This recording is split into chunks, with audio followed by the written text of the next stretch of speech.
یہ رہی آپ کی امانت۔ زینب نے مانیہ کو فروہ کے حوالے کیا۔ آپ کو کہاں ملی یہ؟ کہاں تھی ایک ہفتہ؟ معیز نے مانیہ کو پیار کرتے ہوئے پوچھا۔ جی بس اللہ نے بچی کو زندہ اور محفوظ رکھنا تھا، سو زینب کو مل گئی۔ آپ اللہ کا شکر ادا کریں۔ ہمیں اب گاؤں جانا ہے واپس۔ خان نے زینب کو جلدی سے وہاں سے نکلنے کا اشارہ دیا۔ وہ کسی بھی طرح اپنے سانپ کا نام نہیں لے سکتا تھا، نمک تو انہی کا کھاتا تھا نا۔ فروہ اور معیز مانیہ کو چوم رہے تھے۔ موقع دیکھ کر زینب اور خان وہاں سے نکل گئے۔ وہ اپنے حصے کی نیکی کر گئے تھے۔ معیز اپنے حصے کا گناہ کو بھگت چکا تھا۔ علاج کرانے کے لیے بہت پیسے چاہیے تھے اور وہ جانتی تھی، لیکن معلومات بھی چاہیے ہوگی، یہ اس نے نہیں سوچا تھا۔ پیسے دن بدن کم ہوتے جا رہے تھے، وہ کہاں تک بیٹھ کر کھا سکتی تھی۔ معزز دوستوں کو السلام علیکم۔ اردو ناولز میں آپ سب کو خوش آمدید۔ ناولز پڑھنے والوں کے لیے بہترین کلیکشن پلے لسٹ میں تمام اقساط کے ساتھ موجود ہے۔ ویڈیو کو لائک کریں، شیئر کریں اور چینل کو سبسکرائب کرنا نہ بھولیے گا۔ اس نے برابر والے کمرے کی لڑکی صوبیہ سے کام کے حوالے سے بات کی۔ دیکھو عائشہ، تم زیادہ پڑھی لکھی تو نہیں ہو، لیکن بچے کا بھی ساتھ ہے، اس لیے بہتر ہے کہ کسی گھر میں کام کر لو۔ صوبیہ نے اسے راستہ دکھایا۔ میں یہاں کسی کو نہیں جانتی، مجھے کام کون دے گا بھلا؟ عائشہ نے مایوسی سے اسے دیکھا۔ پہلی بات تو یہ ہے عائشہ کہ ہر بات پر منہ نہیں لٹکایا کرو۔ مایوس ہونے سے کچھ نہیں ہوگا، راستے بنانے پڑتے ہیں، منزل خود بخود قدموں کے نیچے آ جاتی ہے، اس کے لیے طویل مسافت طے کرنی پڑتی ہے۔ صوبیہ نے اسے ڈانٹ کر سمجھایا۔ کام تو مل جائے گا، مگر دیکھو محنت کرنی ہوگی بہت، اور ایک بات یاد رکھنا، مالک ہمیشہ محنت سے کم معاوضہ دیتا ہے، وہ علیحدہ سے تمہاری کتنی ہی مدد کیوں نہ کر دے، جو معاوضہ طے ہوگا وہ محنت سے کم ہوگا۔ اس دنیا کا یہی اصول ہے۔ صوبیہ نے عبداللہ کو اس کی گود سے لے کر پیار کیا۔ کل میرے ساتھ چلنا، ایک بنگلے میں کام دلوا دوں گی، لیکن کوئی غلطی نہ کرنا عائشہ، اور ایک بات، اگر بی بی جی گھر پہ نہ ہو تو ان کے بیٹے کے کمرے میں نہ جانا، آج کل کے بگڑے ہوئے لڑکے آوارہ کتوں سے بھی زیادہ خطرناک ہوتے ہیں۔ اپنا دماغ اور آنکھیں کھلی رکھنا، ان بڑے بڑے بنگلوں میں رہنے والے امیر زادوں کی اکثر نیتیں بہت چھوٹی ہوتی ہیں۔ صوبیہ نے اپنے تجربے کی روشنی میں اسے ہر بات سمجھائی۔ سب ایک سے نہیں ہوتے صوبیہ، عائشہ نے اس کی بات کی نفی کی۔ ہاں سب ایک سے نہیں ہوتے، مگر احتیاط لازمی ہے کہ مرد کو بہکتے ہوئے ٹائم نہیں لگتا۔ صوبیہ نے عبداللہ کو واپس اس کی گود میں دیا۔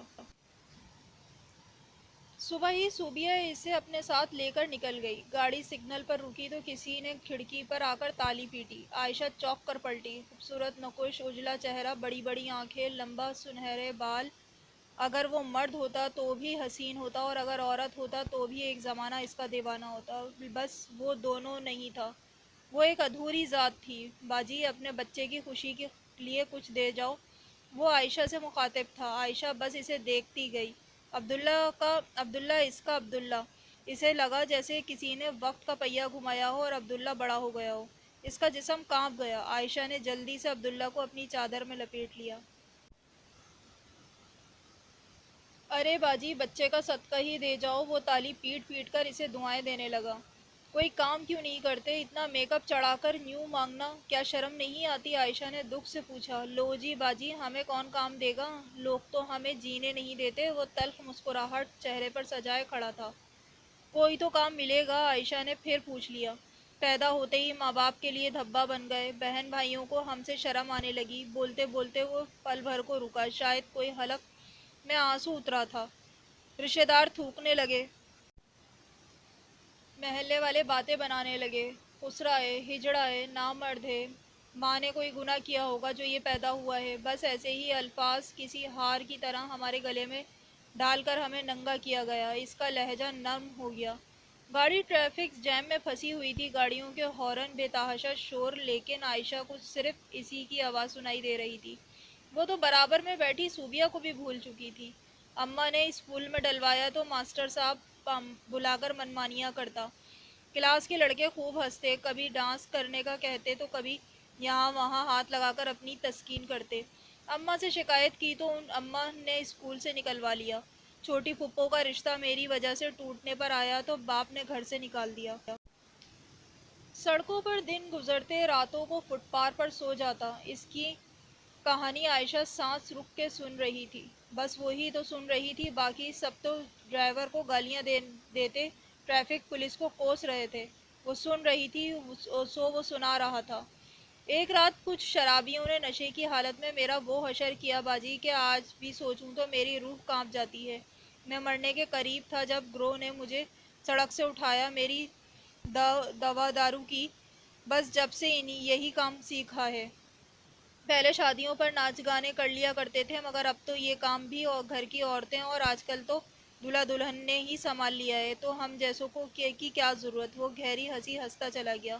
عائشہ کا دم گھٹنے لگا۔ گاڑی بہت دیر سے ایک ہی جگہ پر اٹکی ہوئی تھی، اس کا پورا وجود پسینہ پسینہ ہو گیا۔ پتہ ہے باجی، یہ دنیا ہمیں جینے کا حق نہیں سمجھتی۔ ان کے لہجے میں زمانے کا دکھ سما گیا تھا۔ عائشہ بس اس کی بڑی بڑی آنکھیں دیکھتی رہ گئی۔ ٹریفک کلیئر ہوا تھا، گاڑی آگے بڑھ گئی تھی۔ وہ پلٹ پلٹ کر کھڑکی سے باہر اسے دیکھتی رہی۔ وہ بھی عائشہ کو ہی دیکھ رہا تھا، جیسے اس سے بات کرنے پر شکریہ ادا کر رہا ہو۔ کچھ ہی دیر میں وہ نظروں سے اوجھل ہو گیا۔ بس ایک بات عائشہ کو سمجھ آ گئی، یہ دنیا ہمیں جینے کا حق نہیں سمجھتی۔ میرے باپ کے 5 بچے تھے، 2 لڑکے اور 2 لڑکیاں۔ میں نیلی کے کھوٹ پہ کام کرتی تھی، ایک نگر میں صبح دوسری میں شام کرتی تھی، لائنوں میں پیچھے کی بستی کی تنگ و تاریک گلیوں میں اپنے گروہ کے ساتھ رہتی تھی۔ وقت کے دھارے پہ بہتی ہوں، بہتا ہوں کہ باپ کیا چیز ہے، ماں کیا چیز ہے، ابر کیا چیز ہے، ہوا کیا چیز ہے، دل تنہا کی صدا کیا ہے، خواجہ سرا کیا ہے۔ بھلا مجھے پتہ کیا تھا، میرے مولا اور ستم کی انتہا ہے کہ درد تو مجھ کو معلوم ہے، پر نہیں معلوم دوا کا ہے۔ ہم نے شہنشاہوں کے حرم دیکھے ہیں، رانیوں کے وزیروں پہ کرم دیکھے ہیں، بڑے بڑے پاکیزاؤں کے ان دیواروں میں کھلتے بھرم دیکھے ہیں۔ ہر ایک کی شادی پہ سب چہلے مل کر گاتے ہیں، ادائیں دکھاتے ہیں، ٹھمکے لگاتے ہیں۔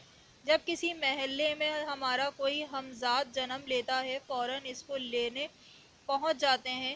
یہ پانی پیٹ روشنی سے دور کرتا ہے، گناہ پہ مجبور کرتا ہے، مرد کرتا ہے، مسرور کرتا ہے، نام نہیں بدنام کرتا ہے۔ چنبیلی میری سہیلی ہے، میری طرح اکیلی ہے، ہر روز پیاس بھڑکتی ہے، ہر شام بدن جلتا ہے، پھر کچھ کھانے کو ملتا ہے۔ مجھے بھوک بھی تو بہت لگتی ہے، گروہ کی طبیعت بھی کچھ ٹھیک نہیں رہتی، زیادہ کام کرنا پڑتا ہے، آبرو کا دامن بھرنا پڑتا ہے۔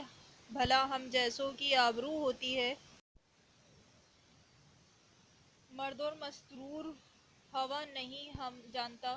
اور اب لاری اڈے پر تیل مالش کا ارادہ ہے کہ پیٹ پر بھی جو مل جائے زیادہ ہے۔ میرے باپ کے 5 بچے تھے، 2 لڑکے 2 لڑکیاں اور ایک میں۔ اویس اقبال۔ عامر آفس سے واپس آیا تو حسب معمول اماں اور نائلہ کی جنگ جاری تھی۔ تو آ گیا، خود ہی دیکھ لے اسے، ایک موٹی سی گالی دی۔ پورا دن کمرے میں فون لیے مری پڑی رہتی ہے، اس کا کھانا بھی کمرے میں دوں میں۔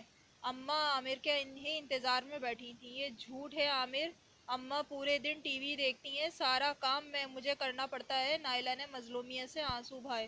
اماں کیا مسئلہ ہے؟ عامر نے غصے میں جوتے اتار کر پھینکے۔ کیا مطلب عامر؟ تجھے میری بات پر یقین نہیں؟ اماں کو صدمہ پہنچا۔ مجھے اچھی طرح پتہ ہے تم سے کام نہیں ہوتا، ٹی وی تم سے چھوٹتا نہیں، کام کیا خاک کرنے ہیں تم نے؟